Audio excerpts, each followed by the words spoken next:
Hello, I'm Francesca Maxime. Thanks so much for joining us here in New York City.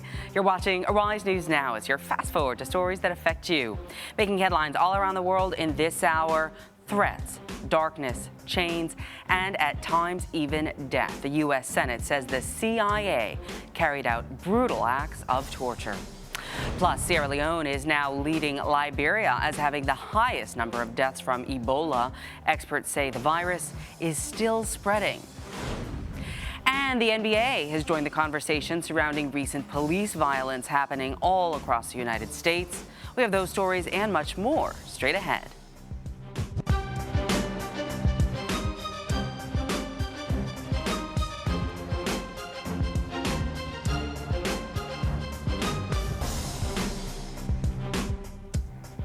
Thanks so much for joining us. Our top story at this hour: the CIA lied. That is the report from the U.S. Senate Intelligence Committee about methods used to interrogate terror suspects. The committee, chaired by Democratic Senator Dianne Feinstein, says that the tactics, which include waterboarding, were far more brutal than people were led to believe. Questions about how and when to apply interrogation techniques were ad hoc and not proposed, evaluated, and approved in the manner described by the CIA in written descriptions and testimony about the program. Detainees were often subject to harsh and brutal interrogation and treatment because CIA analysts believe, often in error, that they knew more information than what they had provided. The program ran from 2002 to 2006 in overseas prisons.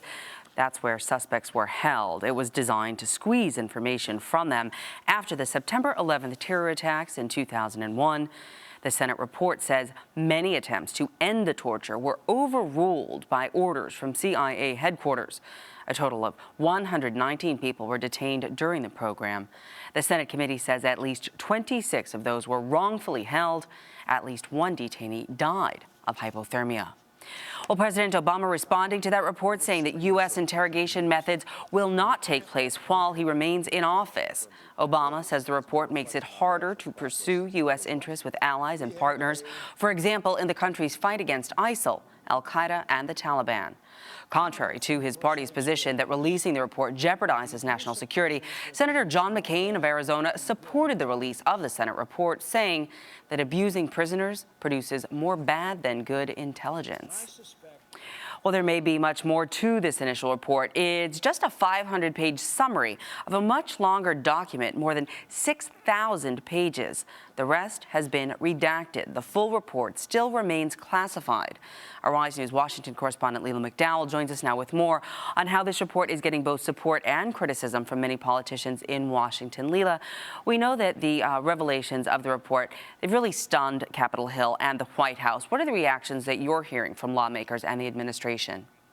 Well, it was indeed an explosive report, and it, as you mentioned, concluded that the CIA was much more brutal in its torture than otherwise known. It lied to Congress, the public, and the then administration, and the torture yielded no useful intelligence. As you mentioned, 6,000 pages and 30,000 footnotes. It was graphic, documenting interrogations for weeks, beatings, one man freezing to death while chained to a wall naked, dark prisons where detainees disappeared from the record books, dungeons, waterboarding for weeks, constant beatings, stress positions, detainees who had broken legs forced to stand in painful positions, sleep deprivation, and forced rectal feeding. And that's just the beginning.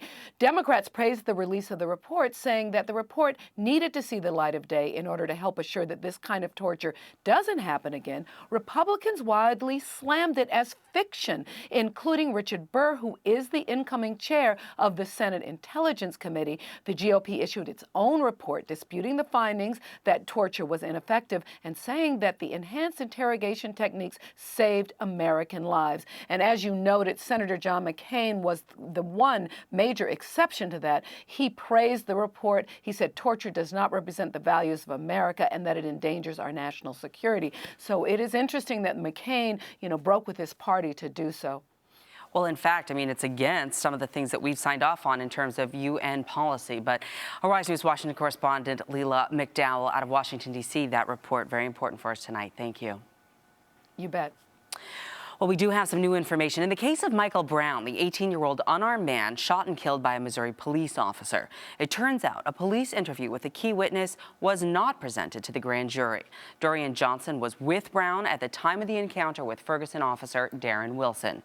Johnson spoke to police for 2 hours about the deadly shooting, but the Associated Press says it was not shared with the grand jury.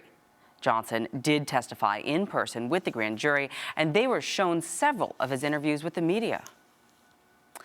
Well, coming up, a South African judge makes a decision that could change things for Olympian Oscar Pistorius. We have that story and much more when we come back.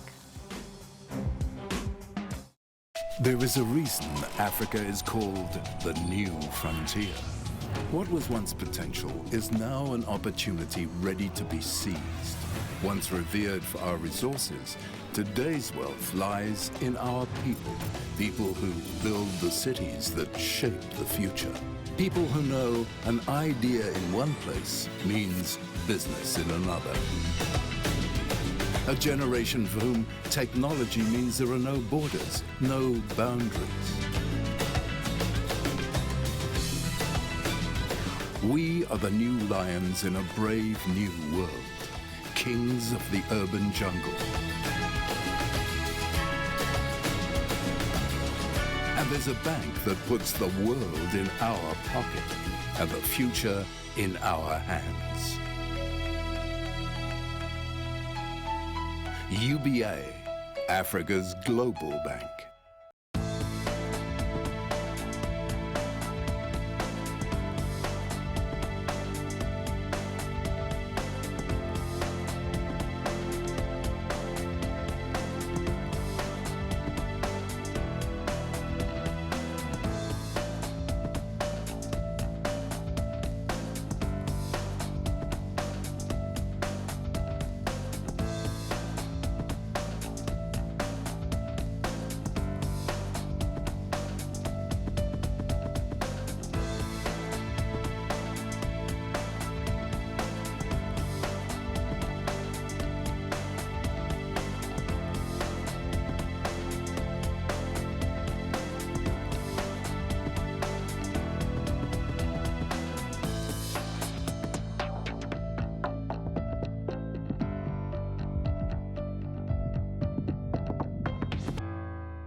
Welcome back. You're watching Arise News Now. Well, in South Africa, a judge will respond to arguments on whether to allow prosecutors to appeal the verdict and sentence against Oscar Pistorius. Pistorius was convicted of culpable homicide and sentenced to 5 years in prison in the death of his girlfriend, Reeva Steenkamp. The athlete could be released from prison and held under house arrest after 10 months. A Frenchman who was held captive by al-Qaeda for more than 3 years is now a free man. Serge Lazarevic was kidnapped by the terror group in North Africa. President Francois Hollande says the 51-year-old is in relatively good health and is on his way to Niger. He was actually given that release after his captors were freed, 2 of them. Well, Sierra Leone now leads Liberia as having the highest number of deaths from Ebola, and now Western health experts say that the virus there is still spreading. Rob Muir has more on that story.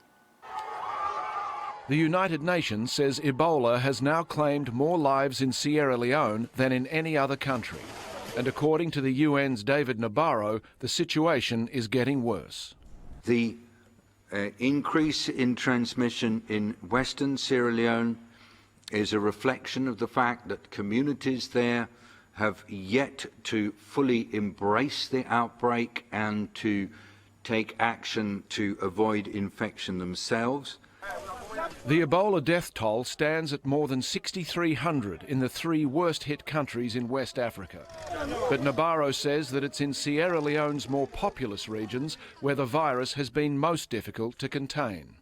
There are 2 particularly troublesome areas. One is Western Sierra Leone, which is Freetown and Port Loko particularly, where there is a need for a much more intense response. In particular, he says what's needed are more treatment centres and more properly trained staff to run them, if Ebola is to be beaten. Well, Well, Iraq's prime minister says that his country's forces are making advances against the Islamic State group, and with the support of coalition airstrikes have militants on the descent. But Prime Minister Haider al-Abadi says U.S.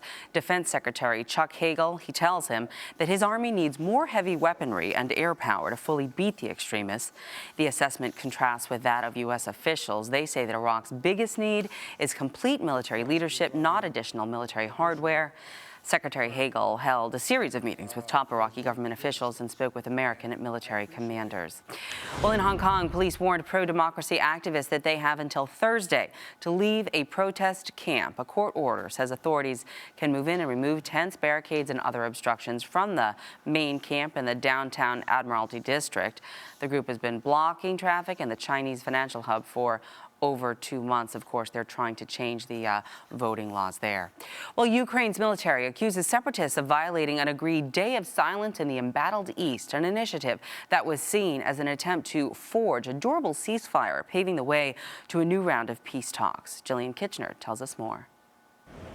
According to Ukraine's military, one should not be fooled by these seemingly quiet streets of Donetsk.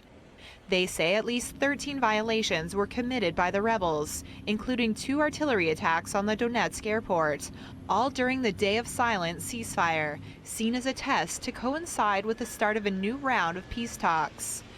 Some residents here say they had a hard time believing a ceasefire was in effect. No, I haven't felt it yet. I'm coming from Abakumovo now, from the bus station, and there was shooting there again this morning. Artillery explosions could be heard. Fighting in the past few weeks has been intense around the Donetsk airport, with rebels attempting to seize it from government control. People tired from the war, and I think that these efforts can bring the results. Earlier in the day, Ukrainian President Petro Poroshenko said he had hoped a sustainable ceasefire would be obtained. But with troops recording numerous violations from the rebels, it's anyone's guess as to when or if that will happen. Well, the United Nations is in need of more money. The organization is launching an appeal for a record $16.4 billion, which will allow it to continue its ongoing humanitarian operations all around the world. The funds will help those deemed to be in urgent need of aid, mostly those affected by the crisis in South Sudan, Syria, Central African Republic, and Iraq. And you're watching Arise News Now.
The best part of the day for me is when Arise America goes on the air. It's the opportunity for me to tell the stories that I've learned about all day long, and also to talk to some of the smartest, most experienced experts on any number of news topics and explain not just what's happening, but what it means to us. That's the one thing that's great about Arise America. We don't just tell the news, we also seek to understand why it matters.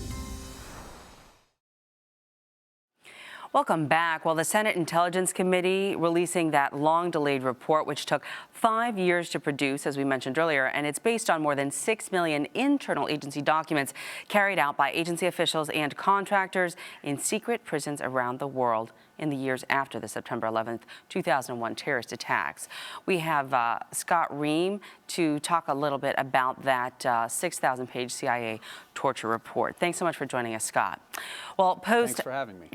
Thanks. Well, post 9/11 fervor, there was a witch hunt, really, for terrorists. People were seemingly after blood. Does this in any way justify those, what they call, enhanced interrogation techniques that were conducted by the CIA, or torture? It doesn't. I think we all remember the climate of fear and anxiety that existed following the September 11th attacks. And we can have sympathy for the government officials that had to operate in that incredibly difficult environment. But no crisis justifies engaging in torture, which violates our most sacred laws, morals, and values. Against UN laws that we've signed on for. How can the CIA then lie to our elected officials and the American people and then get away with it? Is there a checks and balances system or no? Because people say they didn't know. There is a checks and balances system. The committee's report that was released today shows that the CIA did a pretty good job of subverting that system. You know, it misled our Congress, it misled the White House, it misled the Justice Department in a number of respects about the program in which it was engaged. The CIA wasn't candid about the brutality and widespread nature of the abuses it was engaged in, and it greatly exaggerated claims about torture's success in producing actionable intelligence. Well, that was the whole point of U.S. Senator John McCain. He weighed in on the need to have intelligence agencies, but also he didn't feel like this was the right way to go about it. Let's take a quick listen to his soundbite and we'll come back. Obviously, we need intelligence to defeat our enemies, but we need reliable intelligence. Torture produces more misleading information than actionable intelligence. Well, we know that he was a prisoner of war as well. And watching Senator McCain, you have some people who were in favor of releasing the report, but others who had objections. They say that it is a matter of national security. Does that make any sense? It's engaging in torture in the first place that creates any risk that there might be adverse security reactions to the report coming out. It isn't the transparency that might cause those reactions. And in fact, engaging in torture in the first place damaged credibility with and our cooperation with some key international allies. It hurt our standing globally, and it's coming clean about those abuses. Yeah, well, that's the way in which we can start to repair the damage. So coming clean, obviously a lot of this was redacted. A lot of it's out there, but a lot of it's been redacted. Only about 500 pages that were published. So what really is the fallout? Is this the pot calling the kettle black? Are our allies going to come and try to prosecute us? Because they said that nobody who was responsible for this torture is actually going to be tried by the Department of Justice, but the places like France and Belgium, well, that they might actually step in and say, hey, we're going to do it. Well, I think what this is going to lead to with our allies, frankly, as I said before, is a rebuilding of some of the trust that we broke with them in the first instance. What's in the report's embarrassing to the United States. There's no doubt about that. It's going to make for some hard conversations with foreign partners that we involved in the CIA's torture program. Well, we're going to have to continue to look at how we can rebuild those relationships. Scott Ream, I'm sorry that's all we have time for. Senior Counsel of the Constitution Project. Thanks for joining us on Arise News Now. Thanks for having me. Well, up next, a Korean Airlines vice president makes a bold move. We'll tell you all about it when we return right here on Arise News Now. On Arise Review, we take an in-depth look at the week's top stories. You'll hear from some of the best analysts in the world on a wide range of subjects. Here are some highlights from a recent show. In October, the U.S. economy created 214,000 jobs. We've had a 9-month stretch where we've created about 200,000 jobs, and those are the best numbers that we've seen since, I believe, 1995. We're seeing greater authoritarian rule in Russia. There's a question whether that is providing a reason or excuse for the government to carry out aggression in Ukraine. Because what has been happening in Ukraine is the first time that force has been used since World War II. African players are really good. They've shown how good they are in Europe. But you have a situation developing right now where some coaches are refusing to sign African players. I'm Julian Phillips. Catch Arise Review every Sunday at 11 a.m. Eastern Standard Time and 1600 GMT only on Arise News. Arise serves underserved communities by bringing them news, information, sports, and entertainment from places that are becoming part of the world economy, that are becoming a part of the world voice, and decisions that are affecting things in the world that people care about. They care about the economy. They care about safety and security. And if you come to Arise and you watch our broadcast, these are the things we're going to bring to you every day, 24 hours a day. I don't think the television news in the United States reflects the diversity of the world. I don't think it does a great job of even reflecting the diversity of the United States. When you are watching TV, you don't really see a lot of different cultures. There are plenty of other places that people might not even know about. We are living in a global culture, and you cannot hide news that is happening when there's so much social media. Arise News, every culture, every angle.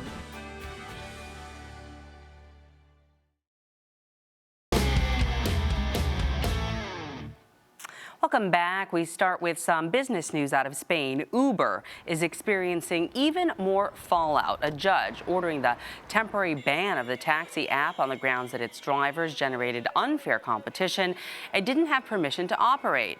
Thailand has ordered Uber to stop operating as well. The Department of Land Transport says drivers are picking up fare-paying passengers via Uber's app. They were neither registered nor insured to drive commercial vehicles. This following, of course, what happened in India.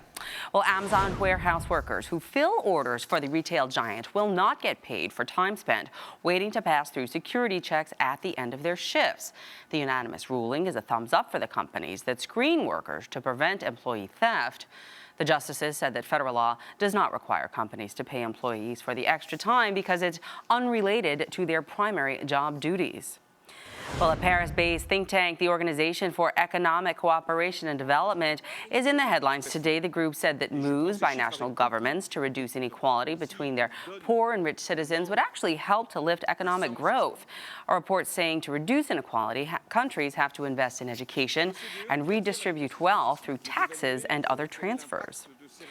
Well, this is a story that's kind of nuts. Most airline executives want their flights to be on time, but a Korean Air vice president is now facing a backlash for delaying a flight because of how she was served peanuts. Paul Chapman has more.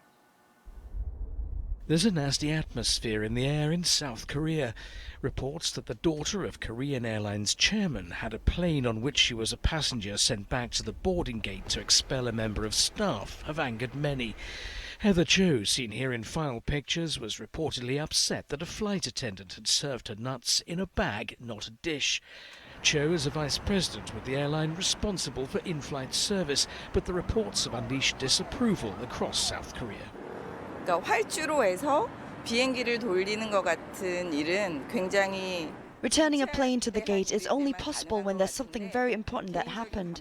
Therefore, the vice president was wrong to order the plane to return because of her personal feelings against the service, which followed protocol. 부사장님이 잘못하신 것 같다고 생각합니다. The airlines issued an apology for the incident. It confirmed the vice president involved was Cho. A company official said on Tuesday she'd resigned. South Korea's transport ministry says it's investigating to see if any regulations have been broken. Well, you can catch more business news on Arise Exchange every Monday through Friday at 5 p.m. Eastern. That is 10 p.m. GMT. Well, time for entertainment news now. Ken Weatherwax, who played the child character Pugsley on the Addams Family TV series in the 1960s, has died. His niece posted on Facebook that he died of a heart attack. He was 59. Celebrities on high alert thanks to the Sony Pictures Studio hack. Secret aliases, used by actors and actresses to check into hotels while traveling. Well, they've apparently been shared on the internet. The names were taken from the Sony database. Some of the actors hacked were Tobey Maguire, who goes by Neil Deep, and actress Jessica Alba, who uses the name Cash Money. Actors use aliases, of course, for safety while on the road. President Obama visiting a late-night talk show. The commander-in-chief got lots of laughs when he traded jabs with host Stephen Colbert on The Colbert Report. You have the nuclear launch codes, right? Yes, I do. I'm not going to ask for them, but Can you tell me if there's a 5 in there? No. The president also hosted a part of the show poking fun at himself. All right, time.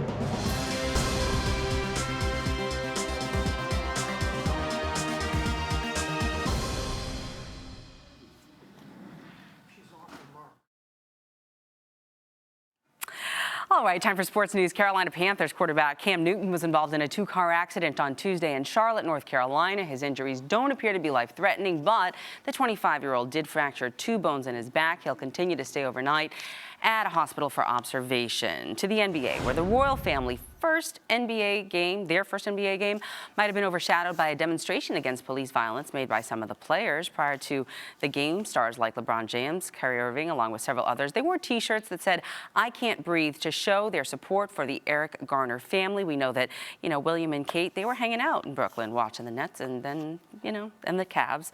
They got to see some of this. A little bit of America all around. You're watching Arise News Now.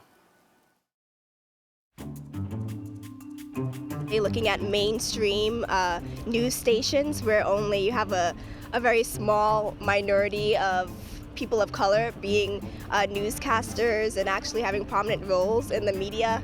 In a newsroom in the United States, maybe 10% of decision makers come from communities of diversity.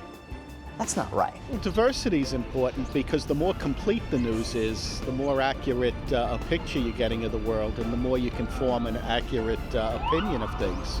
The vision here is not just to tell the main stories of the day, but to tell the news that other organizations don't tell, and tell it in a way that people like me, people that look like me, that look like you, are interested in. Arise News. Arise News. Arise News. Arise News. Arise News, every culture, every angle.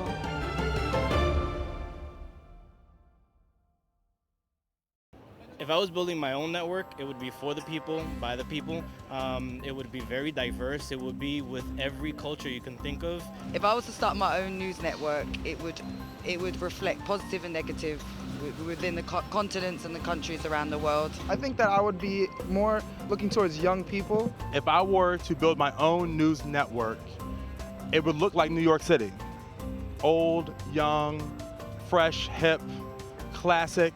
If I was to build my own news network, I would just have people from all over who are very connected and diverse. If I was to build my own news network, my own world network, I would love a correspondent in every country, every location, every city. I mean, it's kind of unrealistic, but how cool would it be to get local stories from the impoverished country, the impoverished city that we don't know about? Arise News, every culture, every angle.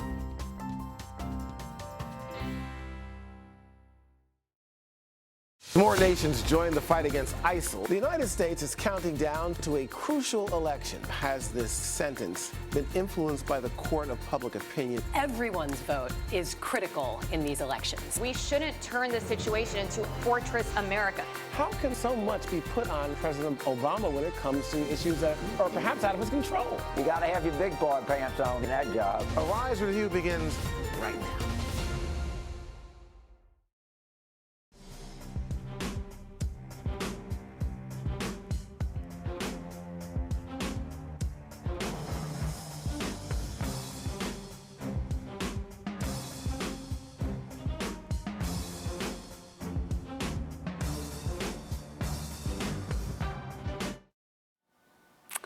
Bad Boys Baking, a jail in Italy, of course, offering inmates a chance to get savory and sweet. It's all part of a rehab program to turn their lives around.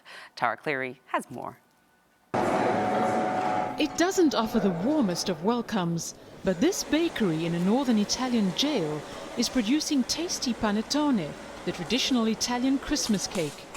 Inmates, some incarcerated for serious crimes, have been baking the treat every festive season since 2005 in what is believed to be Italy's only prison-based bakery.